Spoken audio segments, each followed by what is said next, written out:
Non alcoholic drinks के अंदर। तो याद रखिए, एस्टर्स जब हमने शुरू किया था तो मैंने बताया था कि एस्टर्स की फ्रूटी स्मेल होती है। आपके परफ्यूम्स में, नॉन अल्कोहलिक परफ्यूम्स में, जूसेस के अंदर फ्रूटी टेस्ट और फ्रूटी फ्लेवर की वजह से एस्टर्स का इस्तेमाल किया जाता है। तो आपको जब उसने सवाल पूछा which compound would be a flavouring in non alcoholic, भाई माइक बंद करो।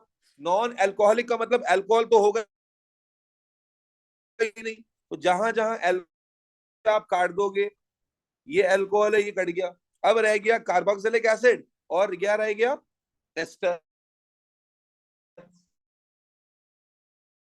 तो आपको याद आएगा फ्रॉम योर थ्योरी कि अल्कोहल्स हैव फ्रूटी स्मेल, और सॉरी गलती कर गया, ester would be the right answer. Non alcoholic food drinks में ester would be giving the fruity smell और fruity taste. Is that clear online वाले बच्चों? So that's ester for you. Yes sir. Clear है भाई? अच्छा जी, आगे चलते हैं। विच स्टेटमेंट अबाउट अल्कोहल, पांचवा सवाल है, फिर एल्कीन पे चलेंगे। Which statement about alcohols are correct? ठीक है जी। All alcohol contain the hydroxide ion. This is the question, जहां दिस इज द स्टेटमेंट जहां बच्चा फंस जाता है। शायद मैं तुम लोगों को बताते हुए अलग से मेंशन नहीं किया, लेकिन याद रखो alcohol is OH group, not OH negative ion. OH देखो, NaOH में भी तो OH होता है, इसको अल्कोहल कहते हैं क्या? क्योंकि alcohol is in OH group, जबकि OH negative is hydroxide ion. There is a difference. आप जिस बच्चे को नहीं पता वो यहां पर कंफ्यूजन हो जाती है उसको, और वो गलती में कंफ्यूज होकर गलत तरफ चला जाता है। याद रखो, एक OH है हाइड्रोक्साइड आयन, जिसे आप इनऑर्गेनिक केमिस्ट्री में पढ़ते हैं। अल्कोहल ग्रुप में माइनस चार्ज नहीं होता, OH का ग्रुप होता है। और यहां जो हाइड्रोक्साइड आयन होता है इस पर नेगेटिव चार्ज होता है। तो कहता है all alcohol contain hydroxide ion. क्या हाइड्रोक्साइड आयन होता है? एक अल्कोहल में भी नहीं होता, ऑल में कहां से होगा? हाइड्रोक्साइड आयन नहीं होता किसी भी अल्कोहल में, OH ग्रुप होता है। OH group and hydroxide ion may sound similar or look similar, but they are not similar. Hydroxide ion is a different species and OH group is a different species. Alcohol में क्या होता है? OH group होता है, hydroxide ion नहीं होता। Example के लिए मैंने तुम्हें बताया कि NaOH में जब OH होता है तो क्या इसको अल्कोहल कह देते हो क्या? नहीं कहते ना, इसका मतलब है ना कि ये अल्कोहल नहीं है। तो पहला स्टेटमेंट बच्चों गलत हो गया, यस और नो? यस। चलो दूसरा देखो, ethanol can be form, ethanol can be form from ethene using a reaction catalysed by yeast. क्या यीस्ट जो है वो इथीन को कन्वर्ट करता है एथेनॉल में? किसको कन्वर्ट करता है? ग्लूकोज को। किसको कन्वर्ट करता है? ग्लूकोज को। It is glucose which is converted bye yeast into ethanol, fermentation. और इथीन वाला इसने कौन सा एग्जांपल उठा लिया? इथीन को अगर एथेनॉल में कन्वर्ट करना हो तो क्या करते हैं? हाइड्रेशन। इथीन को अगर एथेनॉल में कन्वर्ट करना हो तो क्या करते हैं? हाइड्रेशन। तो जो स्टेटमेंट इसने दी है, इसने दो स्टेटमेंट्स को जोड़ दिया है। इसने दो स्टेटमेंट्स को जोड़कर मिलाकर जो है ना वो जवाब दिया, स्टेटमेंट दिया है। तो ये स्टेटमेंट क्या है? गलत है। इसने कहा कि इथीन को यीस्ट से के प्रेजेंस में रिएक्ट कराएंगे तो अल्कोहल बन जाएगा, विच इज इनकरेक्ट। फिर कहता है methanol can be oxidised to methanoic acid. बोलो भाई, alcohols can be oxidised to carboxylic acid. तो मेथनॉल से मेथेनोइक एसिड बनेगा, एथेनॉल से। तो दिस स्टेटमेंट इज करेक्ट। फिर चौथा स्टेटमेंट देखें, ये आ गया आइसोमर का सवाल। The alcohol X and Y shown are isomers। क्या ये अल्कोहल आइसोमर्स है? चेन बना के देखो। आप यहां चेन बनाते हो और यहां पर आपको OH मिलता है सेकेंड कार्बन पर। आप यहां पर चेन बनाते हो, यहां OH मिलता है फर्स्ट कार्बन पर। हो गया डिफरेंट? जब डिफरेंट हो गया तो are they isomers? Yes they are. तो इसका मतलब statement 3 and 4 are correct. Sir is that clear लेकिन एवरीबॉडी? कार्बन का जी बेटा। चेन पे नहीं डिपेंड करता। कार्बन बेटा, कार्बन का chain along with the branches, along with the branches. Carbon का चेन डिफरेंट होता तब भी आइसोमर होता, लेकिन कार्बन का चेन अगर सेम भी आया तो जो OH है फंक्शनल ग्रुप, उसकी पोजीशन डिफरेंट है ना। एक में फर्स्ट कार्बन पे लगा हुआ है और एक में सेकंड कार्बन पे लगा हुआ है। यस और नो? सही, ठीक। ठीक है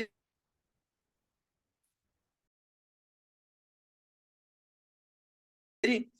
5 सवाल हो गए। चलो अब पीछे चलते हैं जल्दी से, शाबाश। ओके जी, एल्कीन के क्वेश्चंस को करते हैं, उसके बाद एल्केन और आइसोमर्स को करेंगे। ये सिर्फ एक फ्लेवर देने के लिए और कॉन्फिडेंस देने के लिए, कोई सवाल भी अटका नहीं है अब तक।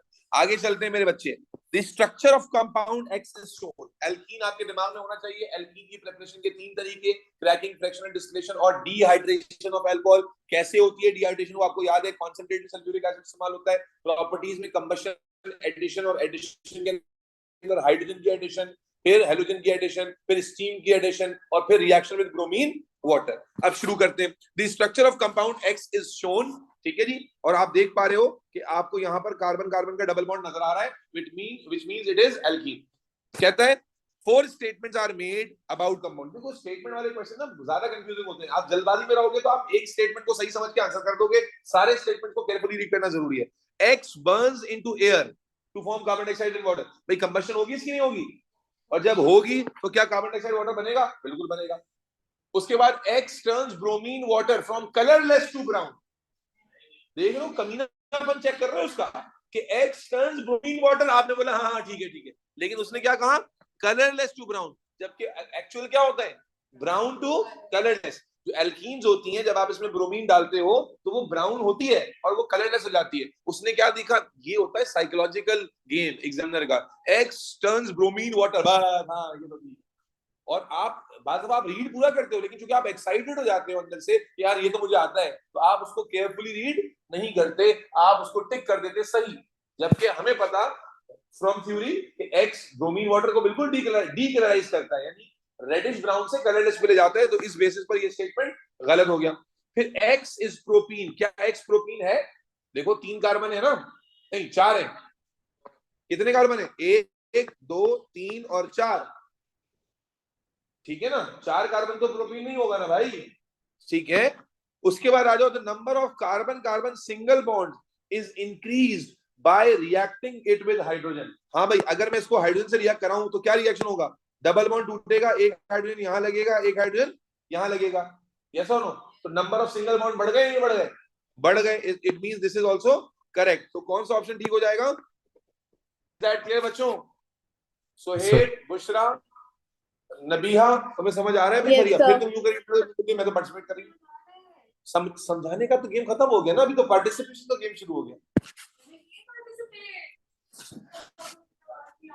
तुम कहीं कोई कोई वो बाइपोलर डिसऑर्डर में तो नहीं पड़ा? तुम कहीं ऐसा तो नहीं कि तुम्हारे दिमाग में भी एक पिक्चर चल रही है, क्लास तुम्हारे दिमाग में भी चल रही है, जिसमें तुम बहुत बढ़ बढ़ के पार्टिसिपेट कर रही हो? सर हाँ ये जवाब है जी बेटा। Next question, when ethene reacts with steam. बोलो नहीं आता तुम्हें? Ethene reacts with steam to form ethanol, which type of reaction takes place? भाई जब इथीन, क्या थी ethene? CH2 double bond CH2 react करती थी किससे? स्टीम से। तो क्या होता था? एडिशन। क्या होती थी? एडिशन। तो भाई सीधा सीधा आंसर हो गया एडिशन। आगे चलो।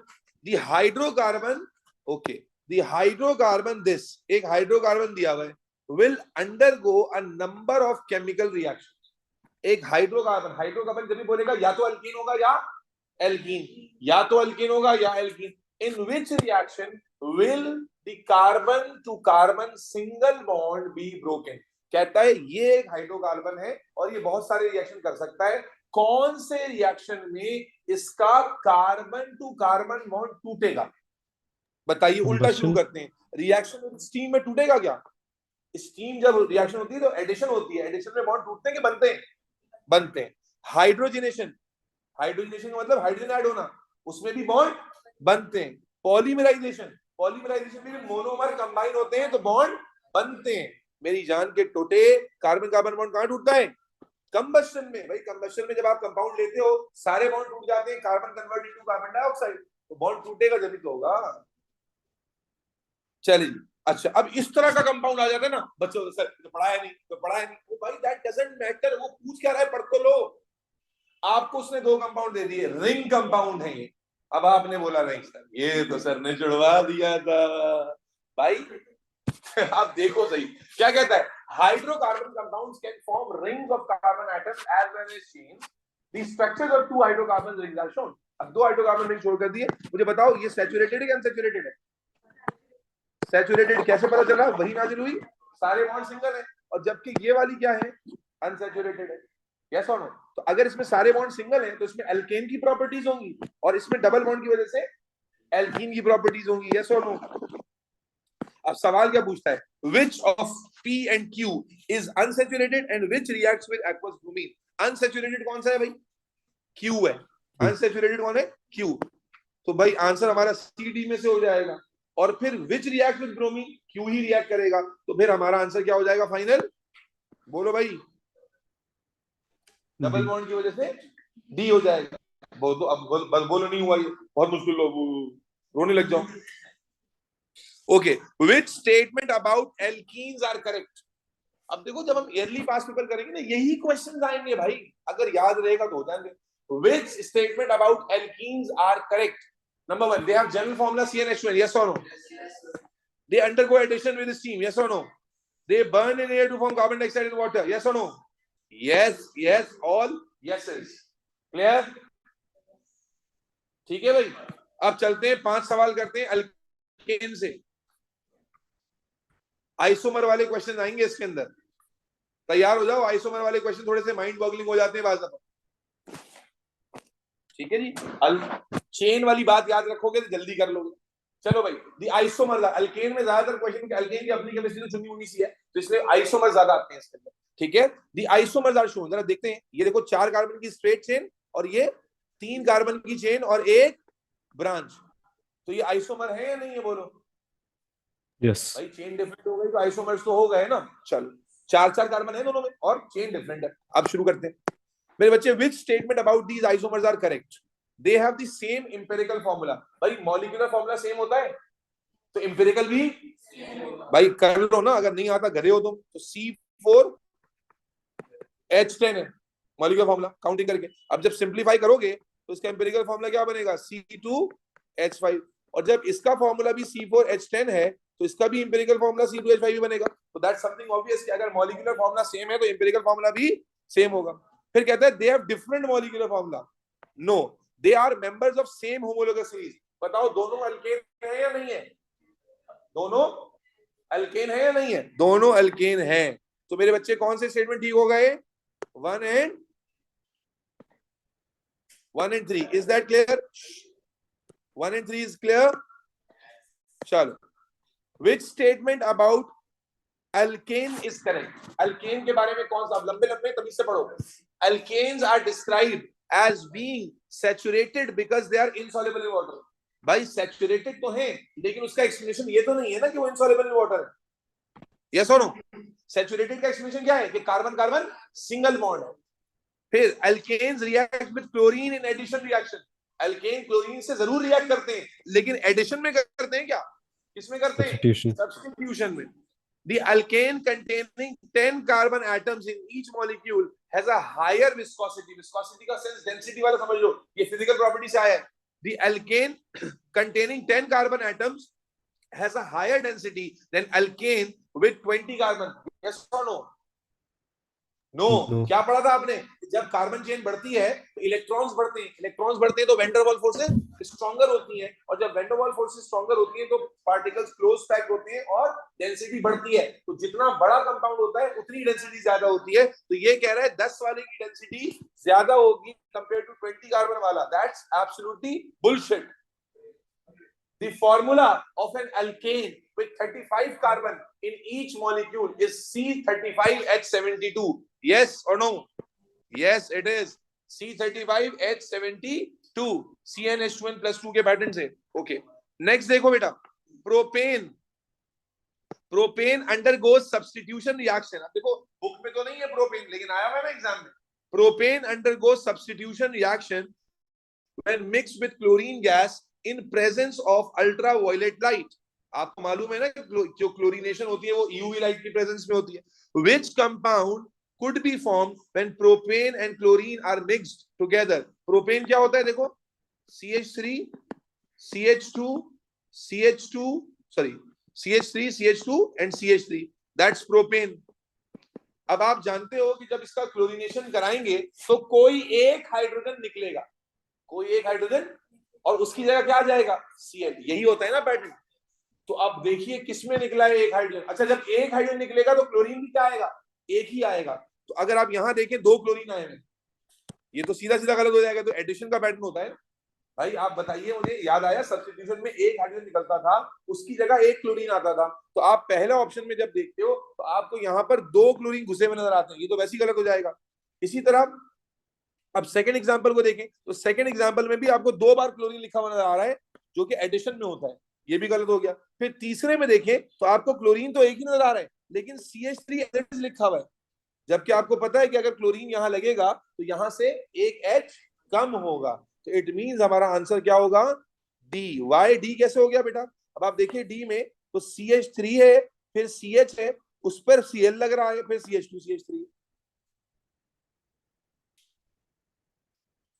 नहीं नहीं नहीं नहीं, ये गड़बड़ है भाई। वापस वापस वापस, कुछ गड़बड़ है बाबू, वापस आ जाए, वापस वापस, रीडू रीडू रीडू, अंडू कर देते, अंडू, वापस आ जाए भाई। उसने कहा था प्रोपेन ना, प्रोपेन का मतलब 3 कार्बन है, CH3 CH2 और CH3। ये अच्छा सवाल आया।